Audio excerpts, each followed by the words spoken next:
Hello my dear students, আজ আমি তোমাদের ক্লাস 7-এর ভূগোল বইয়ের সপ্তম অধ্যায় জল দূষণ নামক যে চ্যাপ্টারটি রয়েছে সেখান থেকে সমস্ত গুরুত্বপূর্ণ প্রশ্ন এবং সাথে তার উত্তর দিব। তাই তোমরা অবশ্যই প্রথম থেকে শেষ অবধি পুরো ভিডিওটি মনোযোগ সহকারে দেখবে এবং খাতা কলম বের করে প্রশ্ন উত্তরগুলি নোট করে রাখবে। ওকে, তাহলে চলো এবার আমরা একের পর এক প্রশ্ন উত্তরগুলি দেখে নেই। দেখো, প্রথমেই রয়েছে এক কথায় উত্তর দাও। 1 নম্বর প্রশ্ন, একটি জলবাহিত রোগের নাম লেখো। উত্তর, আমাশয়। 2 নম্বর, জল সংকটের গুরুত্বপূর্ণ কারণ কি? উত্তর, জলের অতিরিক্ত ব্যবহার। 3 নম্বর, সবথেকে গুরুত্বপূর্ণ প্রাকৃতিক সম্পদ কি? উত্তর, স্বাদু জল। 4 নম্বর, পৃথিবীর মোট 100 ভাগ জলের কত ভাগ সমুদ্রের নোনা জল? উত্তর, 97 ভাগ। 5 নম্বর, পৃথিবীর মোট জলের কত ভাগ স্বাদু জল? উত্তর, 3 ভাগ। 6 নম্বর, ভারতের একটি জল সংকটপূর্ণ রাজ্যের নাম লেখো। উত্তর, রাজস্থান। 7 নম্বর, ফ্লোরাইড দূষণ থেকে কি অসুখ হয়? উত্তর, ফ্লোরোসিস। 8 নম্বর, ক্যাডমিয়াম দূষণে কোন রোগ হয়? উত্তর, ইতাই ইতাই রোগ হয়। 9 নম্বর, একটি তেজস্ক্রিয় পদার্থের উদাহরণ দাও। উত্তর, পারমাণবিক বিদ্যুৎ কেন্দ্রের ছাই বা ভস্ম হলো একটি তেজস্ক্রিয় পদার্থ। ওকে, এবার 10 নম্বর প্রশ্নটি দেখে নাও। পারদ দূষণের ফলে কি রোগ হয়? উত্তর, মিনামাটা রোগ হয়। 11 নম্বর, এমন দুটি গাছের নাম লেখো যেগুলি জলের থেকে নোংরাকে আলাদা করে। উত্তর, কড়াইশুঁটি, অড়হর ডাল, মসুর ডালের গাছ। দেখো, আমি এখানে 3টি নাম লিখে দিয়েছি, তোমরা যে কোনো 2টি নাম অবশ্যই মনে রাখবে। 12 নম্বর, কোন দেশের ব্যবহৃত জল পুনরায় সেচের কাজে ব্যবহার করা হয়? উত্তর, ইসরায়েল। 13 নম্বর, কলেরা রোগটি ড্যাশ বাহিত রোগ? উত্তর, জলবাহিত রোগ। 14 নম্বর, কৃষিজমি দূষণের প্রধান কারণ ড্যাশ ব্যবহার বৃদ্ধি? উত্তর, রাসায়নিক সার ও কীটনাশকের ব্যবহার বৃদ্ধি। তারপর 15 নম্বর, জল দূষণের প্রধান উৎস কি? উত্তর, শিল্প কারখানা। 16 নম্বর, ইউট্রোফিকেশন হলো এক প্রকার ড্যাশ? উত্তর, জল দূষণ। 17 নম্বর, ড্যাশের প্রভাবে সৃষ্ট কালো ক্ষতকে ব্ল্যাকফুট ডিজিজ বলে? উত্তর, আর্সেনিক। ওকে, এবার 18 নম্বরটি দেখে নাও। পানীয় জলে ড্যাশ পরিমাণ বেড়ে গেলে দাঁতের রোগ হয়? উত্তর, ফ্লোরাইডের।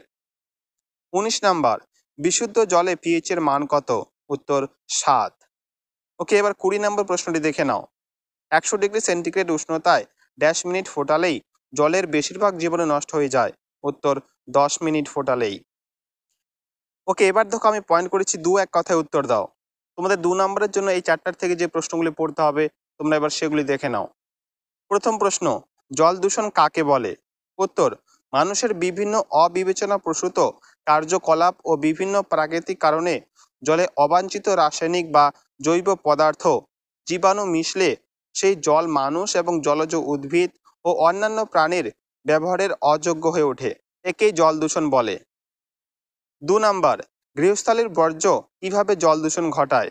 উত্তর, দৈনন্দিন রান্না, খাবারের টুকরো, দূষিত বস্তু, শৌচাগারের মলমূত্র, সাবান, ডিটারজেন্ট, ফিনাইল প্রভৃতি নিকাশি নালার মাধ্যমে ভূগর্ভে জলে, নদীতে, জলাশয়ে পড়ে জলকে দূষিত করে তোলে।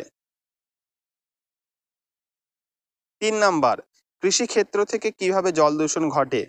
উত্তর, চাষের ক্ষেতে বিভিন্ন প্রকার রাসায়নিক সার, কীটনাশক, আগাছানাশক ব্যবহার করা হয়। বৃষ্টির জলে ধুয়ে এই সমস্ত বিষাক্ত রাসায়নিক পদার্থ ভূগর্ভের জলে, জলাশয়, নদীতে মিশে জল দূষিত করে। ওকে, এবার তোমরা 4 নম্বর প্রশ্নটি দেখে নাও। তেজস্ক্রিয় পদার্থ থেকে কিভাবে জল দূষণ ঘটে? উত্তর, পারমাণবিক চুল্লি, চিকিৎসা কেন্দ্র বা বৈজ্ঞানিক পরীক্ষাগারে ব্যবহৃত তেজস্ক্রিয় পদার্থগুলো ব্যবহারের পর সমুদ্রে বা নদীতে ফেলা হয়। আবার পারমাণবিক বিস্ফোরণ ঘটলে বিভিন্ন তেজস্ক্রিয় পদার্থ নির্গত হয়ে জলে মিশে জল দূষণ ঘটায়। ওকে, এবার তোমাদের 5 নম্বর প্রশ্ন, ইউট্রোফিকেশন কাকে বলে? দেখো, এই প্রশ্নটি কিন্তু তোমাদের অত্যন্ত গুরুত্বপূর্ণ একটি প্রশ্ন। প্রতি বছরে কিন্তু এই প্রশ্নটি তোমাদের এসে থাকে, তাই অবশ্যই তোমরা ভালো করে করে রাখবে এই প্রশ্নটি। উত্তরটি দেখে নাও।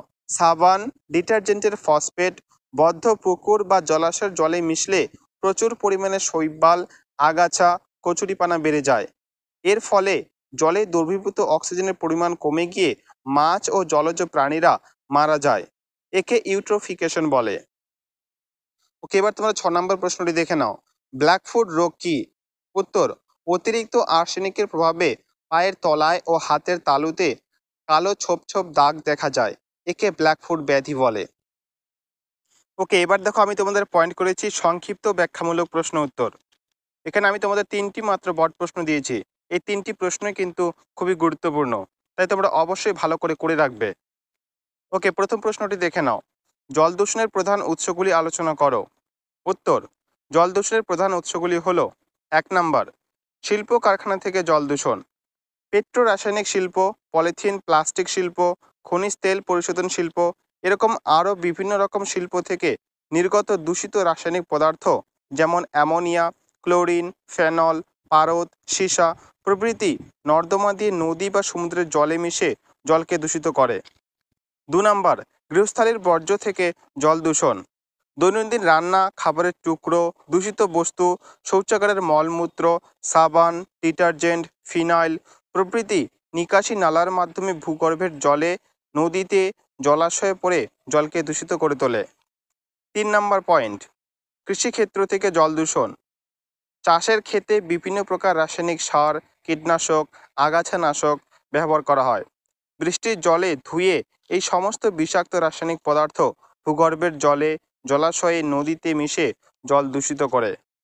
4 নম্বর পয়েন্ট, তেজস্ক্রিয় পদার্থ থেকে জল দূষণ, পারমাণবিক চুল্লি, চিকিৎসা কেন্দ্র বা বৈজ্ঞানিক পরীক্ষাগারে ব্যবহৃত তেজস্ক্রিয় পদার্থগুলো ব্যবহারের পর সমুদ্রে বা নদীতে ফেলা হয়।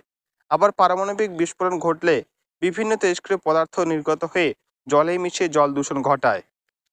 উপরোক্ত এই সকল উপায় ছাড়াও খনিজ তেল দূষণ, তাপীয় দূষণ, বায়ু দূষণ ও আর্সেনিক দূষণের মাধ্যমেও জল দূষণ ঘটে থাকে।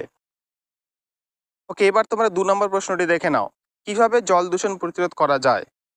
উত্তর, এই প্রশ্নটিও কিন্তু ভেরি ইম্পর্টেন্ট। উত্তরটি দেখে নাও। জল দূষণ প্রতিরোধের উপায়গুলি নিম্নে আলোচনা করা হলো। 1, জলাশয়, নদী বা সমুদ্রের জলে নোংরা আবর্জনা সরাসরি ফেলা যাবে না।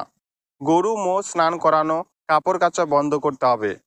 2 নাম্বার, চাষের ক্ষেতে অতিরিক্ত সার, কীটনাশক দেওয়া বন্ধ করতে হবে। 3 নাম্বার, শহর এবং কলকারখানার দূষিত বর্জ্য জল শোধন করে তবে নদী বা সমুদ্রে ফেলা উচিত। 4 নাম্বার, তাপবিদ্যুৎ, পারমাণবিক বিদ্যুৎ কেন্দ্রের বর্জ্য গরম জল ঠান্ডা করে তবেই নদী বা সমুদ্রে ফেলা উচিত। তারপর 5 নাম্বার, বিভিন্ন রকম ব্যাকটেরিয়া, শৈবাল ও রাসায়নিকের মাধ্যমে সমুদ্রে ভাসমান তেলের দূষণ দূর করতে হবে। ওকে, এবার তোমাদের 3 নাম্বার এবং লাস্ট প্রশ্নটি দেখে নাও। জল দূষণ প্রতিরোধে তুমি কি করতে পারো? উত্তরটি দেখে নাও। জল দূষণ প্রতিরোধে আমি যা করতে পারি তা হলো: 1, দরকার না থাকলে জলের কল বন্ধ করে রাখবো। এতে একদিকে যেমন বিশুদ্ধ জল নষ্ট হবে না, অন্যদিকে দূষিত জলের পরিমাণও কমবে। তারপর 2, পরিবেশের ক্ষতি করবে না এরকম জিনিস যেমন কম ক্ষার বা ক্ষারহীন সাবান, শ্যাম্পু, ডিটারজেন্ট ব্যবহার করতে হবে। 3 নাম্বার, বাড়ির নোংরা আবর্জনা, তরল বর্জ্য এমন জায়গায় ফেলা উচিত যাতে কোনোভাবে তা বিশুদ্ধ জলের সঙ্গে না মেশে। তারপর 4 নাম্বার, বাগানে, পুকুরের পাড়ে, কুয়োর চারপাশে, নলকূপের নিকাশি নালার ধারে শাকসবজি, ফলমূলের গাছ লাগালে একদিকে যেমন দূষিত জল অনেকটা পরিশুদ্ধ হয়, আবার মাটির ক্ষয়ও আটকানো যায়। তাই এই সব জায়গায় শাকসবজি অথবা ফলমূলের গাছ লাগাতে হবে। ওকে মাই ডিয়ার স্টুডেন্টস, এই ছিল তোমাদের আজকের ভিডিওটি কেমন লাগলো অবশ্যই কমেন্ট করে জানিও এবং ভালো লেগে থাকলে অবশ্যই একটি লাইক করে দিও। দেখা হচ্ছে নেক্সট এরকমই আরও অন্য কোনো ভিডিওতে। ততক্ষণ সবাই ভালো থেকো, সুস্থ থেকো। আর হ্যাঁ, এরকমই আরও ভিডিও পেতে চ্যানেলটি কিন্তু অবশ্যই সাবস্ক্রাইব করে নিও।